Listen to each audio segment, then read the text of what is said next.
Hello, നമുക്കിന്നൊരു അടിപൊളി മാമ്പഴ പുളിശ്ശേരി ഉണ്ടാക്കിയാലോ. ഞാൻ ഇവിടെ കുറച്ചധികം മാങ്ങ തന്നെ എടുത്തിട്ടുണ്ട്. ഒരു 7-8 മാങ്ങ എടുത്തിട്ടുണ്ട്. അത് കട്ട് ചെയ്തിട്ടില്ല. അതിലേക്ക് ആവശ്യത്തിന് ശർക്കര, മുളക്, മഞ്ഞൾപ്പൊടി, മുളക് പൊടി, ഉപ്പ് ഇത് ചേർത്ത് നല്ല രീതിയിലൊന്ന് മിക്സ് ചെയ്തെടുക്കുക. മാങ്ങ ജസ്റ്റ് ഒന്ന് മുങ്ങി നിൽക്കുന്ന രീതിയിൽ വെന്ത് കിട്ടാൻ പാകത്തിന് ആവശ്യത്തിന് വെള്ളവും ഒഴിച്ച് അടച്ചു വെച്ചൊന്ന് തിളപ്പിച്ചെടുക്കുക.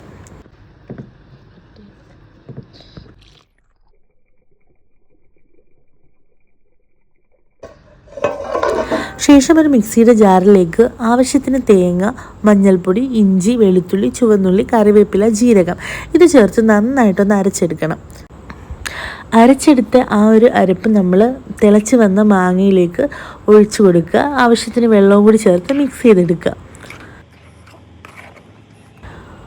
ഈ സമയത്ത് ഉപ്പ് കുറവാണെങ്കിൽ നമുക്ക് ഉപ്പ് കുറച്ച് ആഡ് ചെയ്ത് കൊടുക്കുക.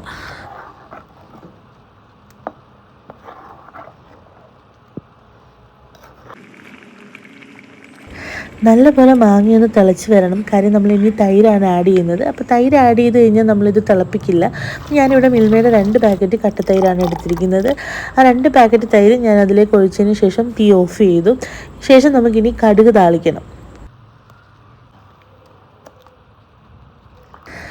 താളിക്കാനായിട്ട് ഞാൻ ആദ്യം കടുകും കുറച്ച് ഉലുവയും പിന്നെ ചുവന്നുള്ളിയും വറ്റൽമുളകും കറിവേപ്പിലയും ഇതിൻ്റെ കൂടെ ലേശം മുളക് പൊടി ഇട്ടിട്ടുണ്ട്.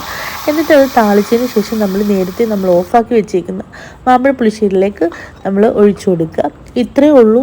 നല്ല അടിപൊളി ടേസ്റ്റാണ്. നല്ല തിക്കായിട്ടുള്ള കുറുകിയ ഗ്രേവിയോട് കൂടിയുള്ള മാമ്പഴ പുളിശ്ശേരിയാണ്. ചൂട് ചോറിൻ്റെ കൂടെയൊക്കെ കഴിക്കാൻ അടിപൊളി ടേസ്റ്റാണ്. അപ്പോൾ എല്ലാവരും ട്രൈ ചെയ്ത് നോക്കുക. അടുത്തൊരു വീഡിയോയിൽ കാണാം. ബൈ.